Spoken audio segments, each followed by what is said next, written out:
DRS classes में आपका स्वागत है। देखिए हम लोग पढ़ रहे थे क्या जल संसाधन के बारे में। किस चीज़ के? पिछली वीडियो में हमने बात किया था जल संसाधन के बारे में, जल का स्रोत, जल कहाँ से आते हैं, जल का स्रोत हम लोग पिछली वीडियो में पढ़ चुके हैं। आज हम लोग पढ़ेंगे जल संकट और जल संरक्षण के बारे में। जल संकट और जल संरक्षण के बारे में यह बहुत ही महत्वपूर्ण टॉपिक है। इससे बहुत बार एग्जाम में आपका पूछा जा चुका है क्वेश्चन। देखिए यह क्वेश्चन आपको किस तरीके से पूछा जा सकता है, जल संकट क्या है, आपसे किस तरह से पूछा जा सकता है एग्जाम के टाइम में। जल संकट क्या है, इसे कम करने के इसे कम करने के उपाय क्या है, या तो फिर जल संकट से बचने के उपाय क्या है। तो आइए हम लोग चर्चा करने वाले हैं जल संकट एवं उससे बचाव, जल संरक्षण के बारे में। जल संकट देखते हैं क्या है। उपयोगिता से कम जल मिलना ही क्या कहलाता है? जल संकट। उपयोगिता से मतलब आपका अगर प्रतिदिन जल 20 लीटर खपत है और आपको 10 लीटर ही दिया जाए तो क्या आप उतना जल में काम चला पाएंगे? आपको दिक्कत होगा, आपको संकट का सामना करना पड़ सकता है। इसीलिए बोला गया है जल संकट। उपयोगिता से कम जल मिलना क्या कहलाता है? जल संकट। आपको अगर जो 20 लीटर पर डे खर्च है जल का और आपको 10 लीटर ही दिया जाए तो ये संकट हो जाएगा आपका जल संकट। जल को प्रदूषित होने से बचाना चाहिए। अगर जो जल का संरक्षण करना है, हमको जल का बचाव करना है, तो क्या करना है? हम सबसे पहले जल को प्रदूषित होने से बचना चाहिए, यानी कि बचाना चाहिए। तो देखिए अगर जो आपके आसपास के क्षेत्र में नदी तालाब जो गंदा है, आपके गांव का नाले का पानी जाता है, वहाँ पर अगर जो वर्षा जल को संग्रहित कर देंगे, वहाँ पे वर्षा जल को जमा कर देंगे, तो क्या वो पानी अच्छा रहेगा? खराब हो जाएगा वो पानी। वर्षा का पानी जो होता है सबसे शुद्ध पानी माना जाता है। वर्षा का पानी सबसे शुद्ध माना जाता है। अगर इस नाले वाले पानी में आप वर्षा जल को जमा कर देंगे बारिश के दिन में, तो क्या नाले के पानी के साथ साथ वर्षा जल भी प्रदूषित हो जाएगा। तो यही सबको बचाना है, यहाँ पे जमा होने से एक अच्छे जगह पे इसको स्टोर करना है। जल को प्रदूषित होने से बचाना चाहिए। सबसे पहले क्या करना चाहिए? जो अच्छा जल है उसको प्रदूषित होने से हम लोग बचाएंगे। दूसरा, नदी तालाब को बांधकर, जो आपके आसपास में नदी है तालाब है उसको बांधकर उसमें सुरक्षित जल को रखना चाहिए। बेफजूल का जल खर्च नहीं करना चाहिए। दूसरा पॉइंट हो गया बचाने के लिए। हम बचाने के लिए क्या क्या कर सकते हैं जल को? सबसे पहले जल को प्रदूषित होने से बचाएंगे ताकि हमारा जो जल रहे वो प्रचुर मात्रा में उपलब्ध रह सके। और दूसरा, नदी तालाब को बांधकर, क्या खुले छोड़ देंगे तो सब पानी बह जाएगा नदी तालाब का, बेफ्यूल में खराब हो जाएगा पानी। तो इसीलिए नदी को तालाब को बांधकर जल को सुरक्षित रखना चाहिए। कृषि करते समय मेड़ आप लोग समझते हैं, जिसको आरी कहते हैं हम लोग ग्रामीण जीवन में, ग्रामीण क्षेत्रों में इनको आर बोलते हैं। क्या? आरी। ठीक, आरी, काटने वाला आरी नहीं, जो होता है खेत के चारों साइड चारों तरफ मेड़, उसको आरी बोला जाता है। कृषि करते समय आरी का निर्माण करना चाहिए।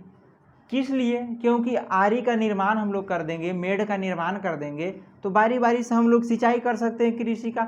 अगर हम लोग इस तरह से खुला खेत छोड़ दिए ऐसे, तो इसमें पानी अगर चल गया तो इधर उधर, जब तक इधर पानी जाते रहेगा, यहाँ पहुँचते पहुँचते पता चला कि फिर लाइट कट गया तो फिर इतना भर में ही पानी रह गया, फिर लाइट आया तो फिर इतना ही, इधर ही पानी गया, इधर ऐसे ही रह जाएगा, इधर पानी का बर्बाद हो जाएगा। इसीलिए मेड़ का निर्माण करना चाहिए।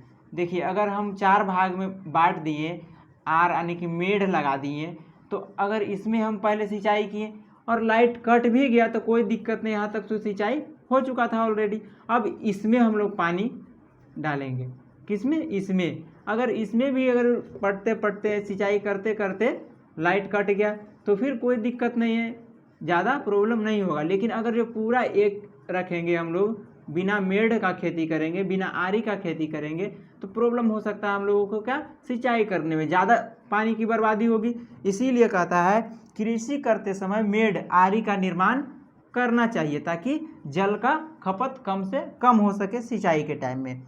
वर्षा जल को सुरक्षित स्थान पर रखना चाहिए।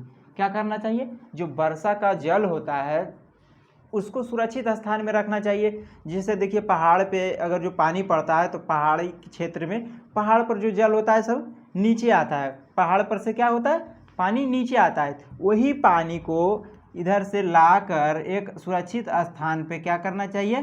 स्टोर करना चाहिए। पहाड़ का जल जो होता है, पठार का जल होता है, जो क्या करना चाहिए? सुरक्षित स्थान पर रखना चाहिए।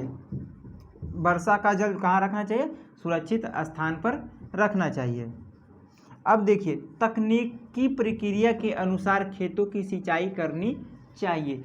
लिफ्ट सिंचाई, आप नाम सुने हैं लिफ्ट सिंचाई? नहीं सुने होंगे तो आइए आप सुन लेते हैं। अब तकनीक, पहले देखिए खेत में क्या कैसे कैसे सिंचाई होता था। यहाँ पे